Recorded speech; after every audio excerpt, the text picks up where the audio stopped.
अस्सलामुअलैकुम। आप देख रहे हैं टेक्निकल एक्सपर्ट्स और मैं हूं मोहम्मद अमीन। हम आपको अपने चैनल पर खुश आमदीद कहते हैं। जी स्टूडेंट्स, आज की इस क्लास में हम सीखेंगे ट्रिम कमांड के बारे में कि ट्रिम कमांड क्या काम करती है और ये किस तरह से यूज़ होती है। लेकिन अपनी क्लास शुरू करने से पहले हमेशा की तरह आपसे रिक्वेस्ट है, हमारे इस चैनल को सब्सक्राइब कर लें ताकि हमारी हौसला अफजाई होती रहे और हम इसी तरह आपके लिए मुख्तलिफ़ किस्म के कोर्सेज़ का सिलसिला जारी रख सकें। ये स्टूडेंट्स, आज की इस क्लास में हम सीखेंगे ट्रिम कमांड के बारे में। इसके लिए मैं लाइन की कमांड ले रहा हूँ और कुछ लाइंस लगा लेता हूँ ताकि आपको बेहतर से बेहतर तरीके से ट्रिम की कमांड को समझा सकूँ। मैंने कुछ लाइन लगा ली हैं। ये लाइन मैंने इसलिए लगाई है कि हमारे पास ट्रिम की कमांड वहीं इस्तेमाल होती है जहाँ पर दो लाइंस आपस में क्रॉस कर रही होती हैं, वहाँ पर ट्रिम की कमांड इस्तेमाल होती है। वहाँ पर ट्रिम की कमांड अप्लाई होती है जहाँ पर दो लाइंस आपस में क्रॉस कर रही होती हैं। इसलिए मैंने ये कुछ लाइंस लगा ली हैं ताकि मैं आपको बेहतर से बेहतर तरीके से समझा सकूं। तो ट्रिम की कमांड हम मॉडिफाई टूल बार में जाकर ट्रिम की कमांड यहाँ से ले सकते हैं। इसका दूसरा तरीका ये है कि हम मॉडिफाई मेन्यू में जाएं और यहाँ से ट्रिम की कमांड लें। और इसका तीसरा तरीका ये है कि हम कमांड प्रॉम्प्ट के ऊपर TR लिखकर एंटर करें तो हमारे पास ये कमांड एक्टिव हो जाती है। जो ही हम TR लिखकर एंटर करते हैं तो हमारे पास ये कमांड एक्टिव हो जाती है। और इसके लिए हमारे पास नीचे लिखा हुआ आता है सेलेक्ट ऑब्जेक्ट और सेलेक्ट ऑल। वो ऑब्जेक्ट सारा सेलेक्ट कर लें जिसके अंदर से ट्रिम करना है। एक तरीका ये है कि हम इसको डायरेक्टली सारा का सारा इसको हम सेलेक्ट कर लें और उसके बाद राइट बटन क्लिक करेंगे तो अब जो लाइन हमने ट्रिम करनी है जस्ट उसके ऊपर क्लिक करेंगे तो हमारे पास वो लाइन ट्रिम हो जाएगी। तो याद रखिए, जहाँ पर दो लाइनें आपस में क्रॉस कर रही होंगी वहाँ पर वो लाइन ट्रिम होगी। तो देखें, ये लाइन जिसके ऊपर मैं अभी क्लिक कर रहा हूँ ये ट्रिम नहीं हो रही। क्यों नहीं ट्रिम हो रही? कि ये लाइन कहीं से क्रॉस नहीं हुई। अब ये लाइन ट्रिम होगी क्योंकि ये दूसरी लाइन के ऊपर से क्रॉस हुई है। तो अब इसके ऊपर मैं क्लिक करूँगा तो ये ट्रिम हो चुकी है। अब ये लाइन एक दूसरे के ऊपर से ट्रिम हुई है, क्रॉस हुई है, तो मैं इसके ऊपर क्लिक करूंगा तो ये लाइन ट्रिम हो जाएगी। तो याद रखिएगा कि जो लाइन आपस में क्रॉस हुई होगी वो लाइन ट्रिम होगी, दूसरी लाइन हरगिज ट्रिम नहीं। जैसे ये क्रॉस हुई है तो उसके ऊपर मैं क्लिक करता हूँ, ये ट्रिम हो गया। अब ये वाली लाइन कहीं पे क्रॉस नहीं कर रही तो ये अब ट्रिम नहीं हो रही। मैं इसके ऊपर जितने भी क्लिक कर रहा हूँ ये ट्रिम नहीं होगी। तो इस तरह से ये ट्रिम की कमांड इस्तेमाल होती है। दूसरा इसका तरीका ये है कि हम TR लिखकर डबल एंटर कर दें। TR लिखकर डबल एंटर कर दें तो हमारे पास अब जिसके ऊपर हम सेलेक्ट करने की ज़रूरत नहीं है। अब जो कमांड आपस में लाइन आपस में क्रॉस हो रही है जस्ट उसके ऊपर क्लिक करते जाएंगे तो हमारे पास वो लाइंस ट्रिम होती जाएंगी। जैसे ये देखें, मैं ट्रिम कर रहा हूँ, जो लाइन आपस में क्रॉस हो रही हैं वो लाइंस ट्रिम हो रही हैं और जो क्रॉस नहीं हो रही हैं वो लाइन ट्रिम्स नहीं हो रही। इसके बाद हमारे पास ट्रिम की कमांड के अंदर कुछ ऑप्शंस होते हैं। जब हम ट्रिम की कमांड को इस्तेमाल करते हैं, मैं दोबारा से लाइन की कमांड ले लेता हूं। पहली वाली को डिलीट कर दिया है, अब दोबारा से मैं लाइन की कमांड लेकर कुछ इस तरह से लाइन लगा लेता हूं ताकि आपको बेहतर से बेहतर तरीके से समझ आ सके। मैंने लाइन की कमांड ली है और दोबारा से मैं ट्रिम की कमांड लेता हूँ। ट्रिम की कमांड लेने के लिए मैं TR लिखकर डबल एंटर करूँगा तो हमारे पास इसके अंदर कुछ ऑप्शंस आ जाते हैं। इसके अंदर जो पहला ऑप्शन है वो फेंस का ऑप्शन है।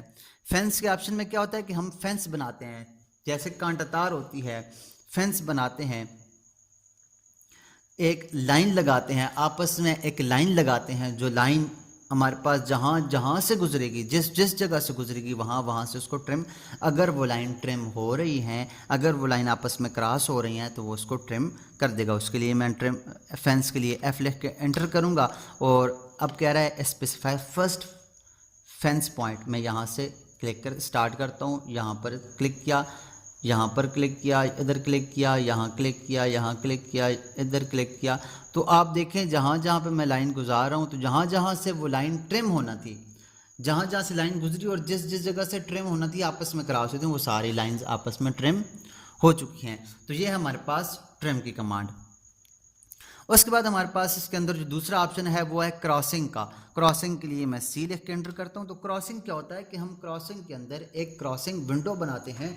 उस विंडो के अंदर जितनी भी लाइंस आपस में ट्रिम हो रही होती हैं वो लाइंस के अंदर, वो उस कमांड के अंदर, उस बॉक्स के अंदर, उस क्रॉसिंग विंडो के अंदर जितनी भी लाइंस आ जाती हैं और वो अगर वो आपस में ट्रिम हो रही हैं, आपस में क्रॉस हो रही हैं और वो ट्रिम हो जाती हैं। जैसे मैं यहाँ से इसके ऊपर मैं एक विंडो बना देता हूँ और क्लिक करता हूँ तो यहाँ पर ये लाइन अगर आप देखें तो ये जितनी भी लाइन्स इसके अंदर ट्रिम हो रही थी, मैं जूँ इसके ऊपर क्लिक कर रहा हूँ तो जो लाइन आपस में ट्रिम हो रही हैं वो इसके अंदर से ट्रिम हो जाती हैं। बकाया लाइन्स जो ट्रिम नहीं हो रही तो वो ट्रिम्स नहीं होती।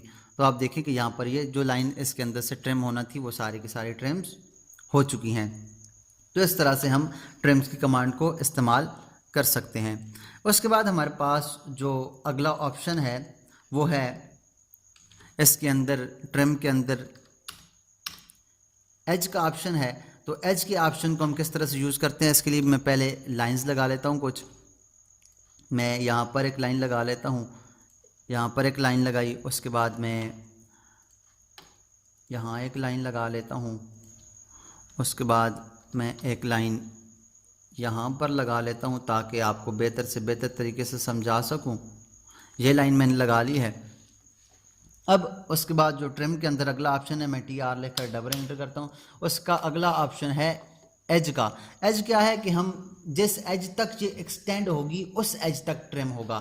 मिसाल के तौर पर इसके सामने वाली जो लाइन है वो जिस एज तक ट्रिम एक्सटेंड हो सकती है वहाँ तक ये ट्रिम होगा, उससे आगे ट्रिम नहीं होगा। तो उसके लिए मैं एज के लिए ई लिख कर एंटर करता हूँ। मैंने एंटर किया और ई लिख कर एंटर किया और अब ये कह रहा है एक्सटेंड और नो एक्सटेंड। नो एक्सटेंड अगर मैं करूँगा तो क्या होगा कि ये जहाँ पर ये हमारे पास ट्रिम ही नहीं होगी। क्यों कि इसके ऊपर कोई क्रॉसिंग लाइन भी नहीं है। दूसरा मैंने कहा ही नहीं है इसको कि जहाँ ट्रिम उस वक्त करना है उस जगह तक करना है जहाँ पर एक्सटेंड हो। तो मैं नो एक्सटेंड करूँगा तो ये ट्रिम हरगिज़ नहीं होगी। तो मैं एक्सटेंड के लिए ई लिख के एंटर करता हूँ और अब देखें अगर मैं इसके ऊपर ट्रिम करूँ तो उस जगह तक ट्रिम होगी जहाँ तक ये लाइन इसकी एज तक आके मिल सकती है। तो मैं इसके ऊपर क्लिक करता हूँ तो ये देखें वहाँ तक ये ट्रिम हुई है जहाँ तक ये वाली लाइन इसके साथ आकर मिल सकती है। मैं यहाँ पर क्लिक करके करूँ तो ये इसके एज तक आकर मिलेगी। उसके बाद हमारे पास इसका जो अगला ऑप्शन है वो है इरेज का। इरेज के लिए अगर हम देखें तो आर जो लिखा हुआ है ये हमारे पास कैपिटल है, तो आर लिख के एंटर करूँगा तो हमारे पास ये इरेज होगा। उसके बाद ऑब्जेक्ट को सिलेक्ट करें और एंटर करें तो हमारे पास सारे के सारे ऑब्जेक्ट इरेज हो जाएंगे। और अगर हम इसको वापस लाना चाहें तो हमारे पास इसका अगला ऑप्शन है अंडू का। यू लिख कर एंटर करें तो वो सारी लाइंस वापस आ जाती हैं।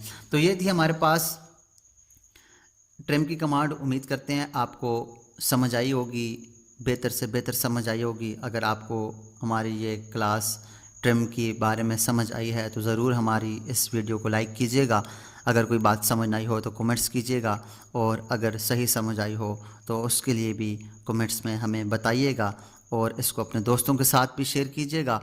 मिलते हैं नेक्स्ट क्लास में, तब तक अपना और अपने साथ जुड़े हर रिश्ते का ख्याल रखिएगा। अल्लाह नेहगबान।